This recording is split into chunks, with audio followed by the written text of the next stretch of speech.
Jason Tatum and Jaylen Brown finally did it. They delivered a championship to Boston, reaching the mountaintop and hoisting the Larry O'Brien Trophy in 2024 to cement their place in Celtics history.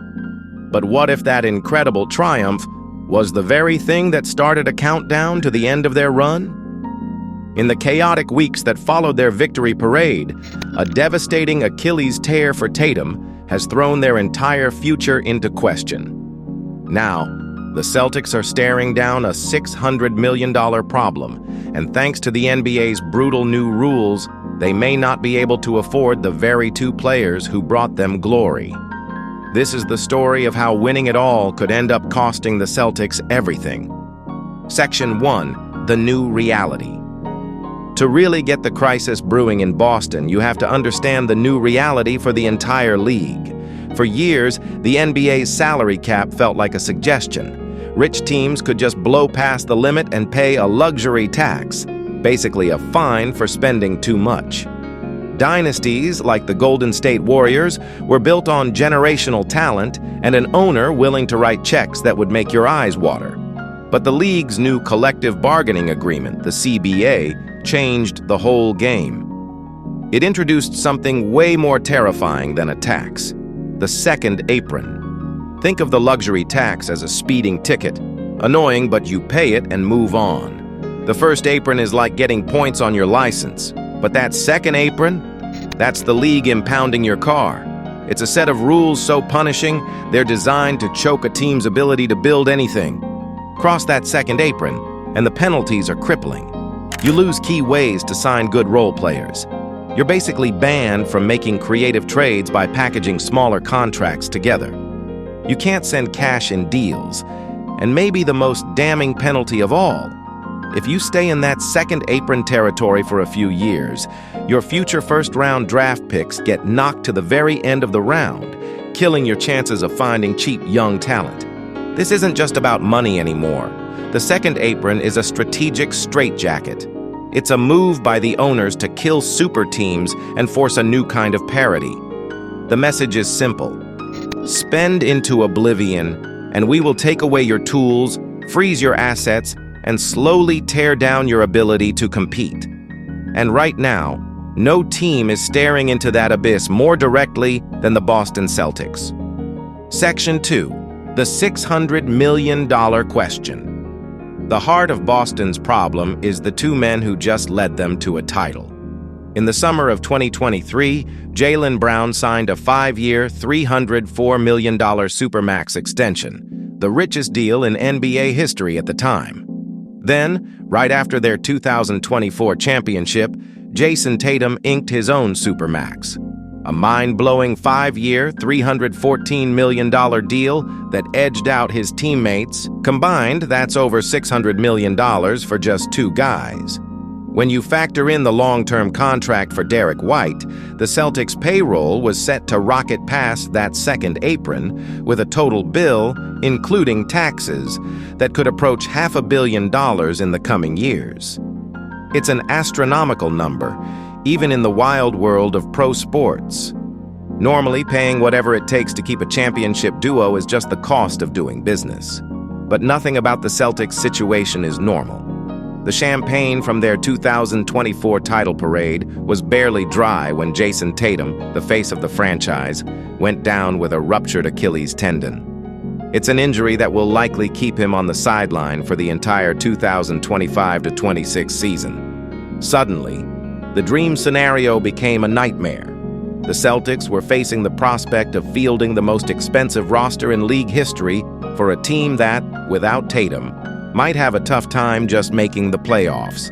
This isn't just bad luck. It's a potential franchise-altering disaster. There are now serious questions about whether the team's ownership is willing to stomach a payroll that massive for a team that isn't a true title contender. The $600 million was an investment in a dynasty. Now, it might be the anchor that sinks the ship before it ever gets going. Section 3. Learning from others. The Celtics aren't the only ones trapped in this financial prison. Across the NBA, the second apron is already forcing teams to make impossible choices. Look at the Phoenix Suns.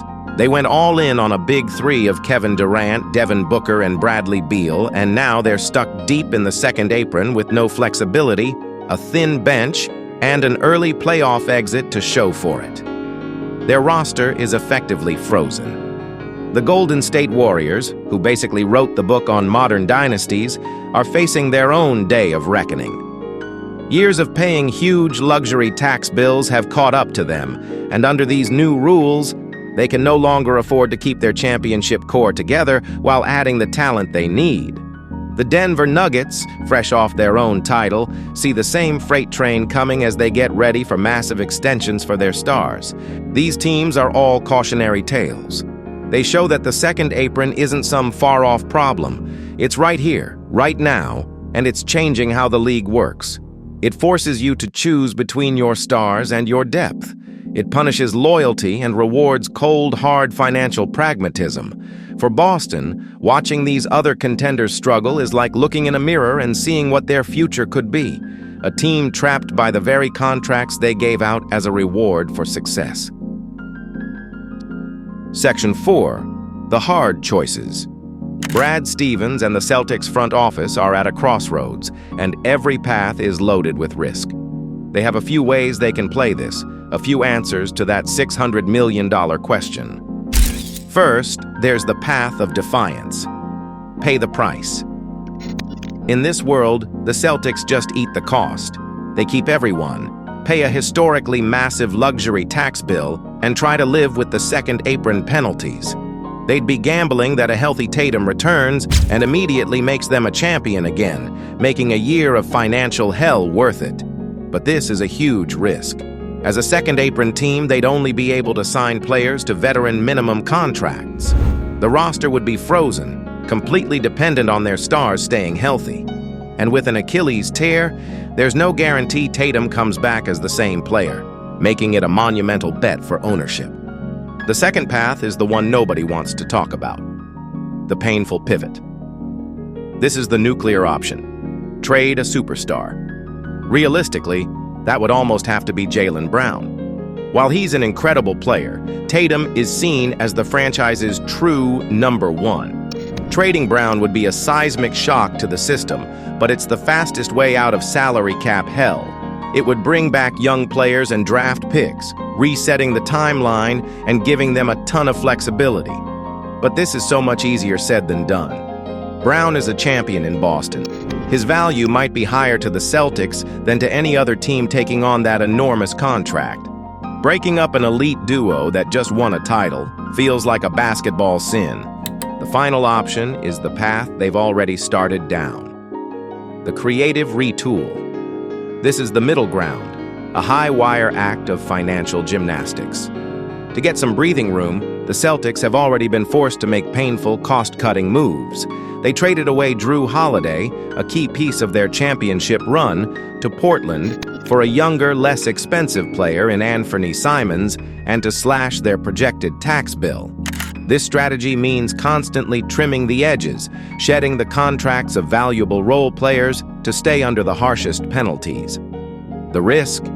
You can bleed out your supporting cast, leaving your two superstars on an island with a team that just isn't deep enough to win. So Boston is at a crossroads, with a decision that will define the next decade of the franchise. Before I tell you what I think happens next, I want to hear from you. If you were in Brad Stevens' shoes, what would you do? Pay the tax, make the huge trade, or keep retooling on the fly? Let me know your plan in the comments below. And if you're enjoying this breakdown, make sure to subscribe to Posterized Playback, where the legends live forever, and for more deep dives into the business of basketball. The verdict. When you look at the moves they've already made, the Celtics' path becomes clearer. Boston's front office has always said they want to keep their star duo together, but Tatum's catastrophic injury changed everything. The idea of paying a record-setting tax bill for a team that likely won't compete for a title next season is a non-starter, even for the most loyal owners. That takes the pay-the-price strategy off the table, at least for now. And the painful pivot of trading Jaylen Brown feels like a desperation move they aren't ready for yet. That leaves the creative retool, which isn't a path they might take.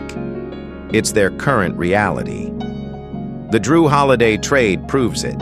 They are in a painful holding pattern. They're going to get through the 2025-26 season with Jaylen Brown leading a leaner, financially flexible roster.